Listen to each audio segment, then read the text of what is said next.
En el año 1868, finalizada la presidencia de Mitre, gana la presidencia Domingo Faustino Sarmiento. Como dije en el video anterior, una de las principales cosas que ocurren durante la presidencia de Sarmiento es que se pone fin a la guerra contra el Paraguay, o sea, la guerra de la Triple Alianza.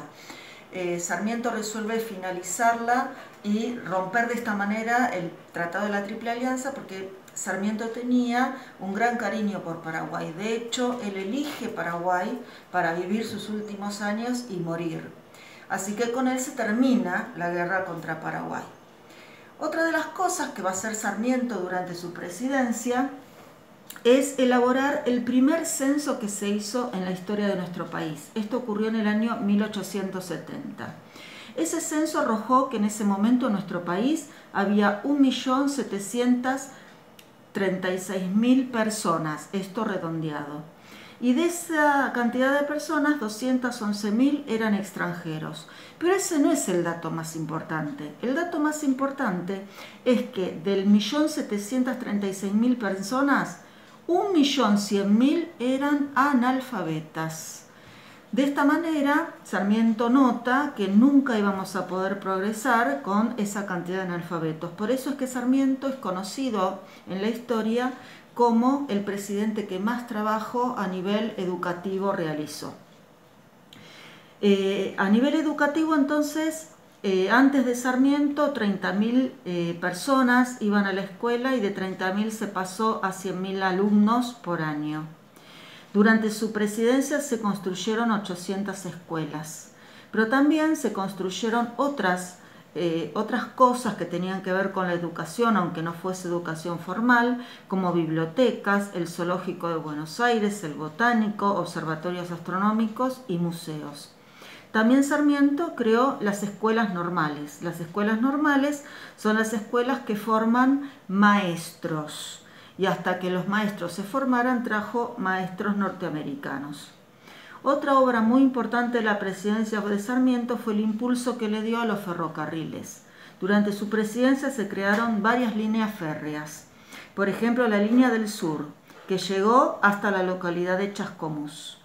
El ferrocarril del oeste, que unió la capital, por supuesto, con las localidades de Luján y Mercedes. Y el ferrocarril norte, que llegó hasta la localidad de San Fernando. En total se construyeron 1.300 kilómetros de vías. Y junto con esto también extendió las líneas de telégrafo, que era la forma de comunicación que había en ese momento. Se construyeron 5.000 kilómetros de telégrafos, pero además ese telégrafo permitió nuestra comunicación con países europeos. Finalizada la presidencia de Sarmiento, asume la presidencia Nicolás Avellaneda en el año 1874.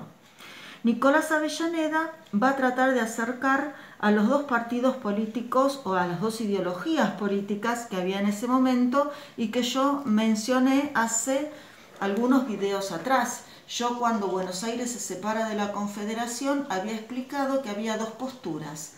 La aislacionista, liderada por Alsina, que quería que Buenos Aires fuera una nación independiente, por decirlo de alguna manera, y la nacionalista, liderada por Mitre, que lo que quería era que Buenos Aires se uniera a la Confederación, pero con el liderazgo porteño. Bueno, lo que quiere Avellaneda es entonces que esas dos ideologías se unan, que dejen de ser dos ideologías diferentes. Y así es como surge el Partido Autonomista Nacional, conocido como PAN, o sea, el partido que une a los aislacionistas con los nacionalistas. También durante la presidencia de Avellaneda se incrementa en gran medida el número de exportación de cereales al resto del mundo. De ahí es que ganamos el lema de que éramos nosotros el granero del mundo. Otro de los temas que trata de solucionar Avellaneda durante su presidencia es el tema de los nativos. Nosotros teníamos gran cantidad de nativos en nuestra Patagonia argentina, eran de origen araucano. Y estos nativos lo que hacían era invadir sobre todo la provincia de Buenos Aires en malones. O sea, grupos de nativos que se lanzaban, robaban, saqueaban, quemaban y se iban con las riquezas, dejaban todo destruido. Y en estas circunstancias ningún extranjero iba a invertir, nadie iba a invertir en un país donde después todo se iba a romper con los malones nativos. Entonces Avellaneda le va a pedir a su ministro de guerra, que era Alsina, que elaborara un plan para terminar con el tema nativo, y a Alsina se le ocurre hacer lo que se llama la Zanja Nacional o Zanja de Alsina. La Zanja Nacional o Zanja de Alsina consistía en cavar una zanja de 600 kilómetros de largo, que iba desde Bahía Blanca hasta Córdoba, y que tenía esta forma, se llama forma de talud. Medía 3 metros de ancho por 2 metros de profundidad. Este proyecto fue muy criticado, primero porque hay que construir esa zanja con pico y pala, pero además porque esto no necesariamente iba a detener al nativo, y encima la Patagonia iba a quedar más aislada todavía del resto del país, y de esta manera Chile, que siempre pretendió nuestra Patagonia, iba a tener mejor acceso a ese territorio. De todas formas, la zanja empezó a construirse, pero cuando se llegó a la mitad se muere Alsina. Entonces Avellaneda le va a pedir al sucesor de Alsina, o sea, a Roca, que va a ser el nuevo ministro de guerra, que elabore otro proyecto.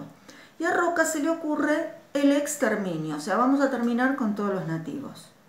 Se manda al Congreso una ley para que se pueda financiar económicamente esta campaña, y entonces se inicia la campaña. La campaña va a consistir en un ataque directo y simultáneo de 5 columnas sobre los nativos. O sea, desde Buenos Aires, en forma de abanico, 5 columnas militares iban a atacar simultáneamente a los nativos.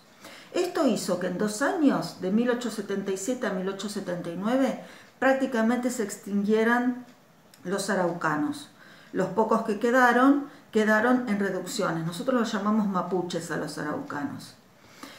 Bien, hasta ese momento el natural sucesor de Avellaneda a la presidencia era Tejedor, porque Carlos Tejedor era el gobernador de la provincia de Buenos Aires. Pero con la conquista del desierto se incorporó mucho territorio al país y el prestigio de Roca creció muchísimo. Entonces ahora Avellaneda dejó de mirarlo a Tejedor y empezó a poner sus aspiraciones como futuro presidente en Roca. Esto generó el enojo de Carlos Tejedor, quien en primer lugar le va a decir a Avellaneda que él es un huésped en la provincia de Buenos Aires, porque Buenos Aires no es la capital del país. Entonces que él es un huésped. Y terminó de decir esto y inicia un alzamiento contra el presidente Avellaneda. Este conflicto no fue ni muy largo ni muy sangriento, simplemente demostró el enojo de Carlos Tejedor. Ante esta situación, Mitre se ofrece como mediador en este conflicto. Carlos Tejedor tiene que renunciar a su cargo de gobernador de Buenos Aires y bueno, claramente Roca va a ser entonces el favorito de Avellaneda. Pero terminado este conflicto, Avellaneda inmediatamente manda un proyecto de ley al Congreso donde se determina la capitalización de Buenos Aires. O sea que a partir de ese momento, Buenos Aires va a ser la definitiva y contundente capital del país. Más adelante se designará un territorio para que sea capital de la provincia de Buenos Aires. Con esto se termina entonces con el periodo de las presidencias históricas o presidencias liberales.